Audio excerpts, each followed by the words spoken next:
პირველ რიგში მინდა რომ მიუსამძიმრო ზამირ კვეკვესკირის ოჯახს,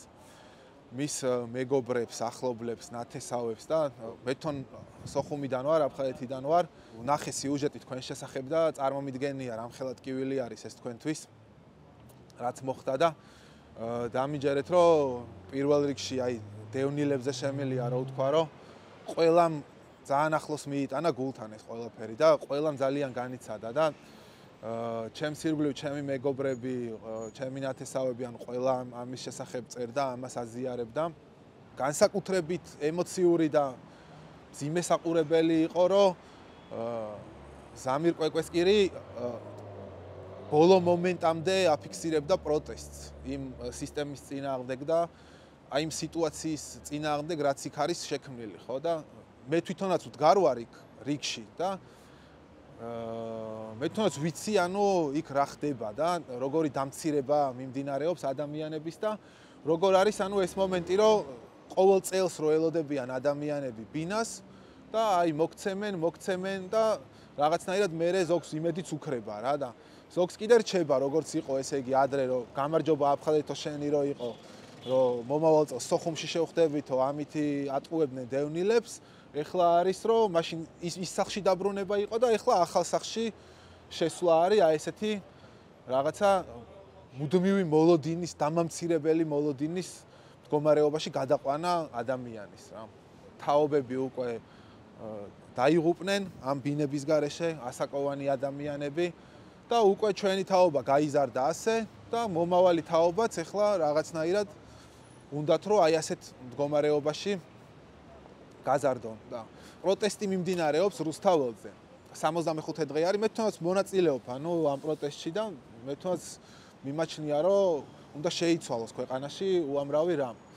მაგრამ რა არის იცით ძალიან მნიშვნელოვანი რომ როდესაც ეს ამბავი მოხდა 5 დღის წინ მე გაოგნებული ვიყავი რომ ქართული მედია ამას უშვებდა ესე იგი ამხელა პროტესტი მიმდინარეობს და 300,000 დევნილი მთელი საქართველოს ტერიტორიაზე გაფანტული არის აი ასეთი უსამართლობის მსხვერპლი ხო და მედია ამას უშვებდა მე-5 ამბად, მე-10 ამბად, მაშინ როდესაც მე მგონი პირველი იყო რომ ხაზარაძე ჩავიდა ამერიკაში და იქ ანუ ახალარჩეული იმპერატორის ფეხებთან პირველი ბიძინა მიცოცდება თუ მამუკა ხაზარაძე მიცოცდება, აი ამისი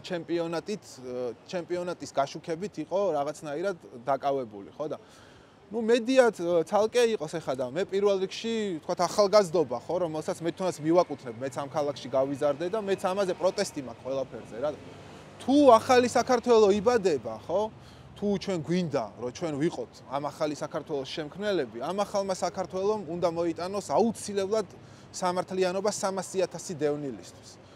მათი შვილებისთვის ჩვენი მოხუცებისთვის ჩვენი ბავშვებისთვის და ყველასთვის ხო ვინც აი ასეთ მდგომარეობაში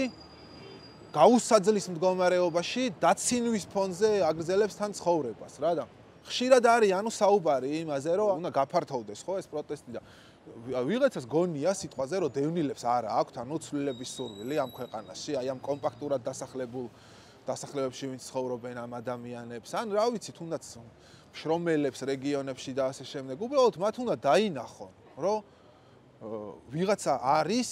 ვინც ამ ცვლილებებს მათ მოუტანს ხო და ვინც მოუტანს იმ ცვლილებას რომ მათი აი კონკრეტულად მათი მდგომარეობა გამოსწორდება შეიცვლება და პირველ რიგში სამართლიანობა დადგება მათთვის აქ ანუ მხოლოდ მატერიალურ კეთილდღეობაზე ხო არ არის საუბარი აქ აღიარებაზე არის საუბარი ხო ჩვენი პრობლემების აღიარებაზე არის საუბარი და იმაზე რომ ჩვენი ინტერესების გამტარი უნდა იყოს ვიღაცა ხო და ამის გარდა ანუ მინდა რომ დევნილებს მიუმართავ რა რომ იქ ხო კონკრეტული სიტუაცია არის ჩვენ არ ვიცით ეს სიები როგორ დგება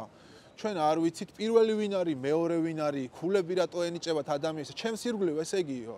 ადამიანები ელოდებიან რომლებიც ანუ არ ვიცი ანუ სიმბოლო არიან გაჭირვების აი სიმბოლო რასაც ქვია რომ გმირულად რო გაიტანეს ანუ ოჯახებმა თავი 30 წლის განმავლობაში აი ასეთი ოჯახები ელოდებიან ბინებს ვიღაცა იღებს ეს ხალხი ვერ იღებს სად არის ეს სიები ვინ ადგენს რანაირად წერია როგორ წერია ეს ხო ანუ უნდა იყოს მე ასე წარმომიდგენია რომ უნდა იყოს კონკრეტული კრიტერიუმები და კონკრეტულად გაწერილი უნდა იყოს რომ უნდა ელოდებოდნენ ადამიანები შენ მიიღებ 2035-ში სიტყვაზე ისე ძალიან არ გიჭირს და ამას უჭირს ეს მიიღებს მომავალ წელს ეს მიიღებს და ამას უნდა აკონტროლდეს მთლიანად საზოგადოება და აქ უკვე ჩვენი საკითხი დგება რა, რომ თვითონ ჩვენ თუ არ ვარ, თვითონ დევნილების ორგანიზება თუ არ მოხდა, ხო? თვითონ დევნილების ორგანიზება თუ არ მოხდა, თვითონ დევნილებმა თუ არ მოითხოვეს. აი ამ სიტუაციის გამჭირვალობა, ხო, გამჭირვალობის კანონი და ხო ეს ხო გაგიჟებულები ხო არიან, ესე რა გამჭირვალობაზე არის საუბარი? ვინც მაგას ვინც აკონტროლებს, მაგის განაწილებას, ამ ბინების განაწილებას ადამიანები, ესე იგი, იხჩობიან სიმდიდრეში თვითონ. და არ ვიცით საერთოდ ვინ არის პირველი, ვინ არის მეორე და ხალხი წარმოიდგინეთ დაავადებული ხალხი, რა ვიცი, ანუ ჯანმრთელობის პრობლემებით, სოციალური პრობლემებით, ამით ელოდება რაღაცას, რაც არ იცი შენ როდის დადგება რა და ეს რაც არის, აი შენთვის ხსნასავით არის, ხო, რასაც კომპაქტურად ხარ სადღაც შესახლებული რა და ამიტომ ანუ მე მგონია რომ ყველაზე თავი მე სიტყვის ეს შემილია რომ ეს გითხრათ თქვენ, რომ ჩვენი პატრონი ანუ ჩვენს გარდა არავინ არ იქნება რა და როგორი რთულიც არ უნდა იყოს, როგორ რთულ მდგომარეობაშიც არ უნდა ვიყოთ ჩვენ თვითონ, ხო? საბოლოო ჯამში ჩვენი ორგანიზება არის აუცილებელი რა, არა უბრალოდ ის, რომ ჩვენს მაგივრად ვიღაცას დაველოდოთ, რომ ვიღაცამ გააკეთოს, ან ვიღაცა პარტიამ გაგიკეთოს, ან რაღაცამ გაგიკეთოს და ასე შემდეგ. არამედ დევნილების რა ფართო გაგებით, იმიტომ რომ აი ხო ხედავთ, რომ აი ესეთი რაღაცეები გვტკივა, ხო, მერე და რაღაცა საშინელებაა და ეს ტკივილი მე ყოველას გვაერთიანებს ისევ თავიდან და ყოველას გვახსენებს, რომ რა უსამართლო მდგომარეობაში ვართ ჩავარდნილები რა და სინამდვილეში ხო ამ ჩვენი ერთობით და იმით როცა ამდენ ადამიანზე არის საუბარი, ხო ჩვენ ხო შეგვიძლია რომ ეს გამოვასწოროთ რა. ერთი ადამიანი ამას ვერ აიღებს თავის თავზე და ორი ადამიანი და სამი ადამიანი რა. ამისთვის უნდა არსებობდეს საზოგადოება რა. ეს არის 1000 კაცმა უნდა აიღოს თავის თავზე. საშინელი დამცირებული მდგომარეობიდან გამოსვლა რა და რაც ჩვენ შეგვიძლია რომ ამ კაცის ხსოვნისთვის გავაკეთოთ, ჩემი აზრით, აი ეს არის რა ყველაზე მნიშვნელოვანი რა. ერთი რომ უნდა დგებოდეს ეს საკითხი დღის წესრიგში და მეორე რომ კიდე რო არ მოხდეს ასეთი ტრაგედია, იმიტომ რომ ხალხი ამით იმუქრება. საშინელება არის, ხო, ხალხი უძლურებისგან და აი ამ